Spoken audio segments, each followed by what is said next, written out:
રામોલમાં ફટાકડાની ફેક્ટરીમાં થયેલ બ્લાસ્ટની ઘટનામાં એ બ્લાસ્ટની તીવ્રતા એટલી હતી કે એ બ્લાસ્ટમાં એ પતરાઓ ઉડીને ટુકડા થઈને આસપાસ 40 ફૂટ 50 ફૂટ દૂર ફેંકાયા, એ પિલ્લરો તૂટીને ફેંકાયા, એ જે ડ્રમ એ પણ ફેંકાયું અને વ્યક્તિઓ પણ ફેંકાયા, જે કમાન્ડરે વાત કરી. અને તેની સાથે સાથે એ જે જગ્યા હતી એ બ્લાસ્ટની એ ફેક્ટરીની, તેની પાસે આ એક કંપની આવેલી છે. એ કંપનીની ઓફિસના આ કાચ જે જોઈ શકાય છે એ કાચ પણ તૂટ્યા છે. એ અવાજ, એ તીવ્રતા, તેના કારણે આ જે ઘટના એ અહીંયા બની છે, જેના કારણે આ જે કંપનીના જે સંચાલક જે છે તેમને આ નુકસાન થયું છે એ કાચ તૂટવાને લઈને. અને એ ભાઈ બાબુલાલભાઈ તેઓ અહીંયા હાજર હતા.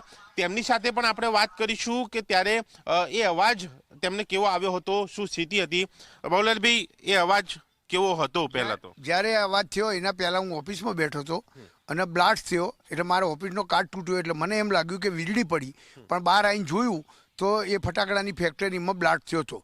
અને એ ફટાકડાની ફેક્ટરીમાં બ્લાસ્ટ થયો, જેવો બ્લાસ્ટ થયો એવા જ મારા કેમેરા બધા તૂટીને ભૂઈ પડી ગયા, બરોબર, અને બધા કાચ તૂટી ગયા હતા ઓફિસના. પછી તમે ક્યાં જગ્યા ઉપર? ના, પછી હું ઉપર ઓફિસના ધાબા ઉપર ચડીને જોતો હતો, બધા લાશો લઈ લઈને દોડ કરતા હતા અને લાશો અહીંયા મારા કારખાનાની આગળ એમ્બ્યુલન્સમાં ભરાવતા હતા. કોની ફેક્ટરી છે ખ્યાલ ખરો તમને? એ મેહુલભાઈ કરીને કોક, મેહુલભાઈ નામ છે, એમની ફેક્ટરી છે અને એમની મમ્મીનું નામ રમીલાબેન છે. અરે, એ મજૂરો જે આવતા હતા, કામ કરતા હતા, એ ક્યાં અહીંયા આજુબાજુના કે ખ્યાલ ખરો? એ ત્યાં જ રહેતા હતા. હા, એ ક્યાંય બીજે નતા રહેતા, ત્યાં જ રહેતા હતા અને ત્યાં જ કામ કરતા હતા. અને નાના બાળકો બી મરી ગયા છે એમના. કેટલા વર્ષથી આ ફેક્ટરી ચાલે? 4 વર્ષથી જોઉં છું. 4 વર્ષથી. એના પહેલાની ખબર નથી મને. એટલે આવી પહેલી ઘટનાનો તમને અનુભવ થયો? પહેલી, જીવનની પહેલી, 67 વર્ષની ઉંમરમાં પહેલી ઘટના કે આટલો બ્લાસ્ટ. મિસાઇલ કરતો બોર્ડર ઉપર જે મિસાઇલ છૂટે એનાથી 4 ગણો અવાજ હતો.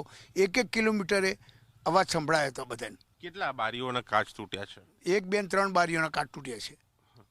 એટલે આ એ નુકસાન થયું છે, એ કાચ તૂટ્યા છે અને એ સીસીટીવી એને પણ એ અસર થઈ હતી અને તૂટેલા કાચ પણ જોઈ શકાય છે, એ નીચે પડેલા એ કાચો અને સીસીટીવી. અને આ એ નુકસાનીના એ દ્રશ્યો એ ફટાકડાની ફેક્ટરી પાસે આવેલ એક કંપનીના, કે જ્યાં તેની અસર, એ બ્લાસ્ટના અવાજની અસર એ થઈ છે.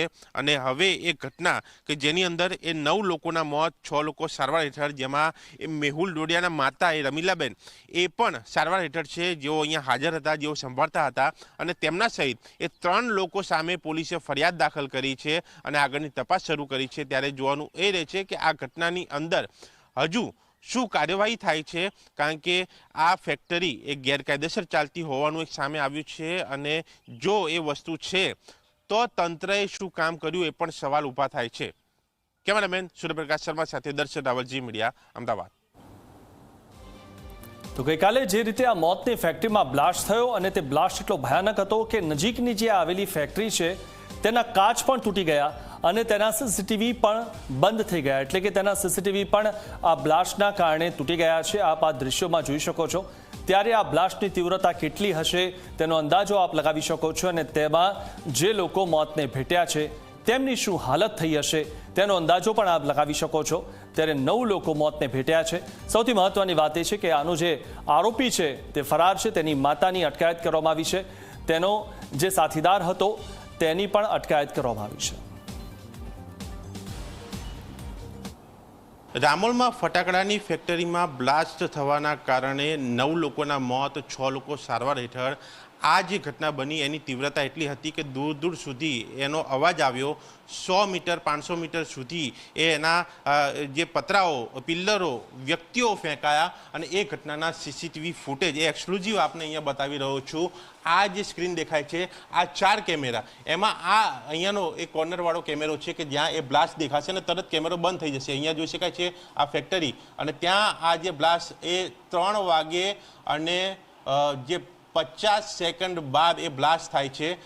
એ આ કેમેરાનો ટાઈમિંગ છે. એ બ્લાસ્ટ થતાં ત્યાં કેમેરો બંધ, અને ઉપર આ જોઈ શકાય છે કે અહીંયા આ બ્લેક જે છે એ કાચ એ ઓફિસના, એ ફેક્ટરી પાસે એ કંપની આવેલી છે તેની ઓફિસના જે છે કે જે કાચ તૂટ્યા. અને એ ઘટના બની એ બાદ આ કંપનીમાંથી આ કર્મચારીઓ એ અહીંયા ભાગતા દેખાય છે, બહાર જોવા જતા દેખાય છે કે આખરે થયું શું? કારણ કે અહીંયાના જે માલિક જે છે બાબુલાલભાઈ પટેલ, તેમની સાથે જ્યારે મેં વાત કરી તેમને જણાવ્યું કે મિસાઇલ જેવો એક અવાજ આવ્યો અને એ શરૂઆતમાં એક કાચ તૂટ્યો એ જોવા ગયા અને એ બાદ આ જે બીજા દ્રશ્યો એ સીસીટીવી કેમેરામાં જે કેદ થયા એ ઘટના બની અને એ બાદ જ્યારે ધાબા ઉપર જઈને જોયું તો એ ફેક્ટરીમાંથી ધુમાડા નીકળતા હતા અને લોકો જે બળી ગયેલા હતા તેમને એ લઈ જવામાં આવી રહ્યા હતા.